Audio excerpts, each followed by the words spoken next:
Baiklah, bismillahirrahmanirrahim. Assalamualaikum warahmatullahi wabarakatuh.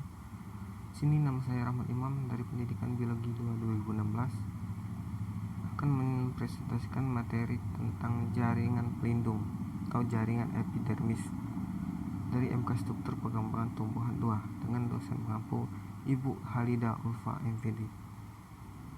Baiklah, di sini pertama saya akan menjelaskan dulu apa itu pengertian dari jaringan pelindung atau jaringan epidermis. Jaringan epidermis merupakan lapisan sel yang paling luar pada daun, akar, buah, dan biji atau batang.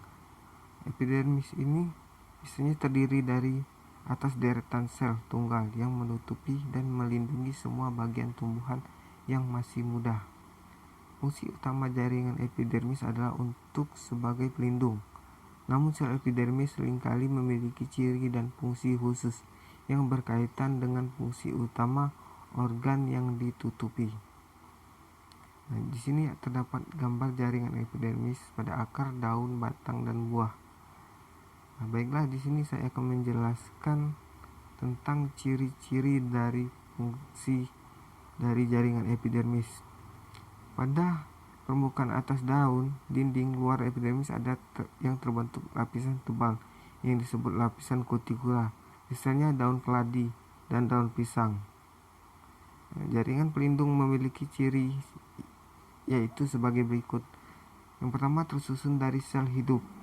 Kedua, sel atas satu lapis sel tunggal.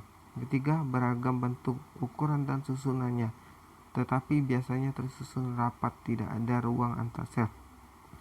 Yang keempat, itu tidak memiliki klorofil.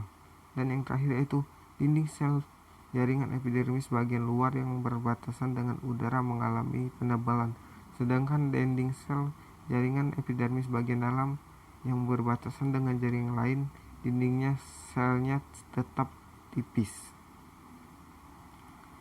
Fungsi dari jaringan epidermis atau jaringan pelindung yaitu yang pertama sebagai pelindung terhadap hilangnya air karena adanya penguapan.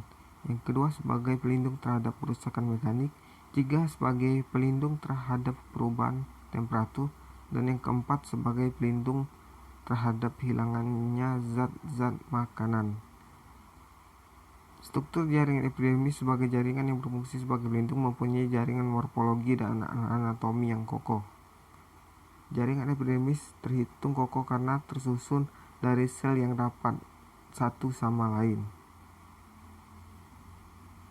Nah, di sini terdapat jaringan pelindung epidermis, struktur atau modifikasi jaringan epidermis yang mempunyai fungsi khusus sesuai dengan organ tertentu. Ada daun, batang, akar, buah, dan buah. Nah, pada daun ini terdapat gambar jaringan epidermis pada daun. Terdapat jaringan epidermis atas dan epidermis bawah.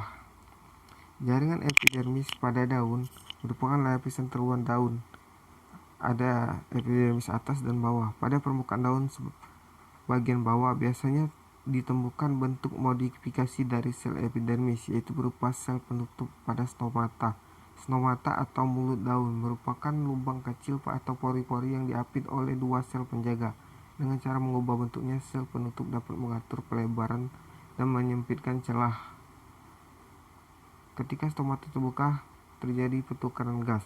Epidermis pada daun umumnya terdiri dari selapis sel, tetapi pada tumbuhan lain ada yang beberapa lapis sel.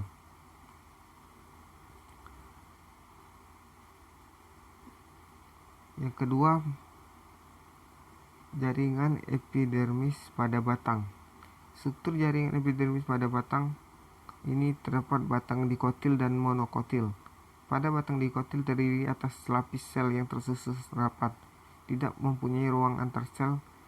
Epidermis pada batang dikotil mempunyai kutikula serta dinding sel yang berkutin yang terdapat pada bagian yang paling luar. Sedangkan pada monokotil, epidermis terdiri dari satu sel batas antara korteks dan stele, umumnya tidak jelas. Pada stele monokotil terdapat ikatan pembuluh dan penyebar dan bertipe kolateral, penutup yang artinya di antara xilem dan floem tidak ditemukan kambium.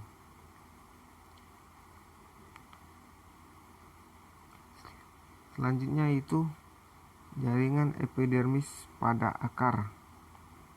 Jaringan epidermis pada akar ini juga terdapat ontokotil dan digotil.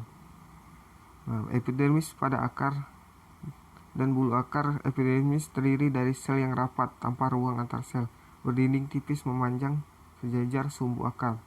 Pada penampang melintang berbentuk membulat. Dinding sel disusun oleh selulosa dan pektin yang menyerap air.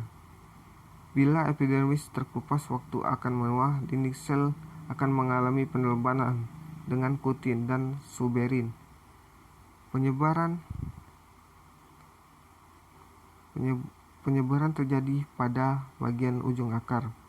Permukaan sel epidermis sebelah luar membentuk tonjolan, yaitu rambut akar atau bulu akar. Sel membentuk bulu akar terletak di bagian daerah pembentangan meliputi sepanjang daerah di belakang daerah 1 sampai beberapa sentimeter.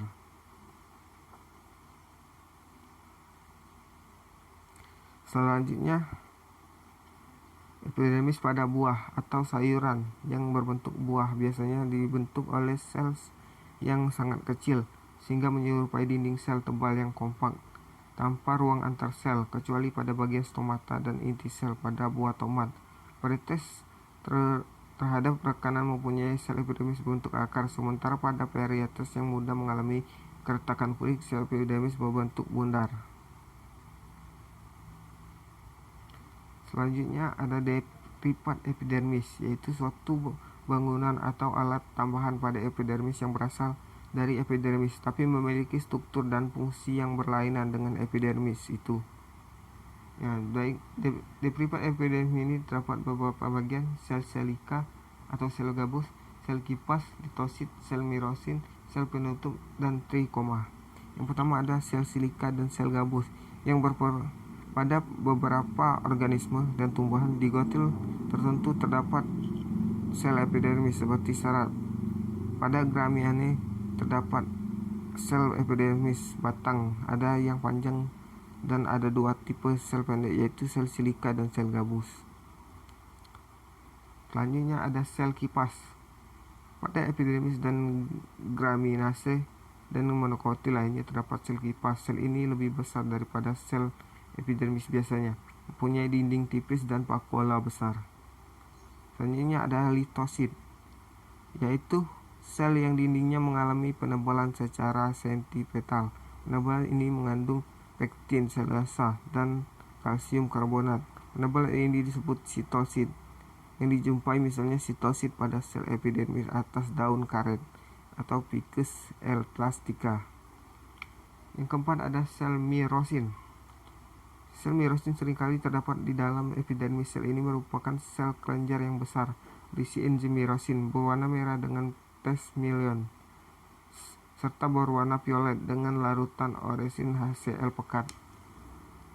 Yang kelima terdapat sel penutup atau stomata.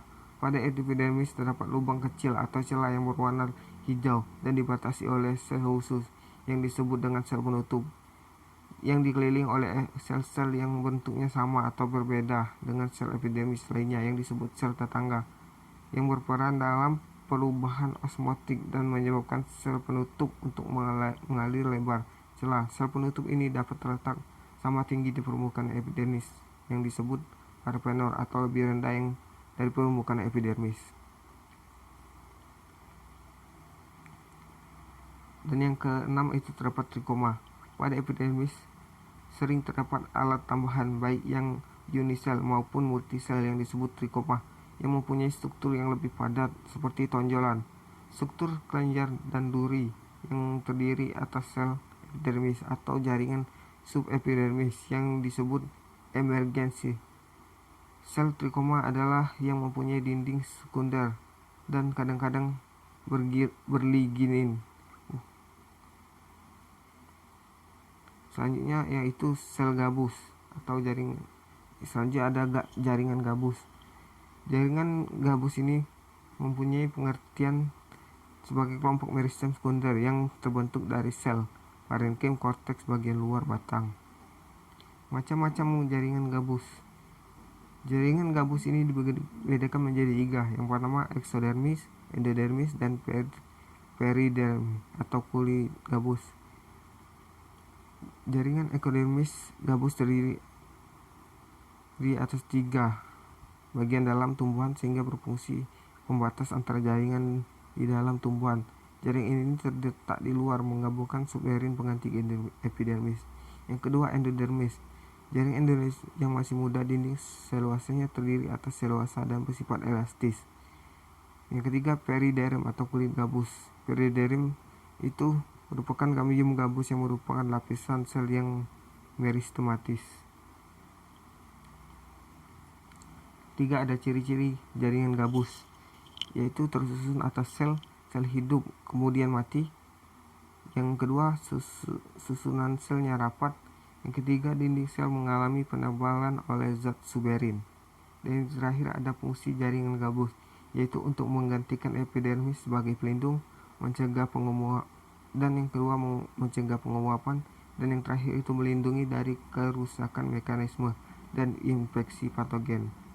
Mungkin itu saja materi yang dapat saya sampaikan. Saya akhiri. Wassalamualaikum warahmatullahi wabarakatuh.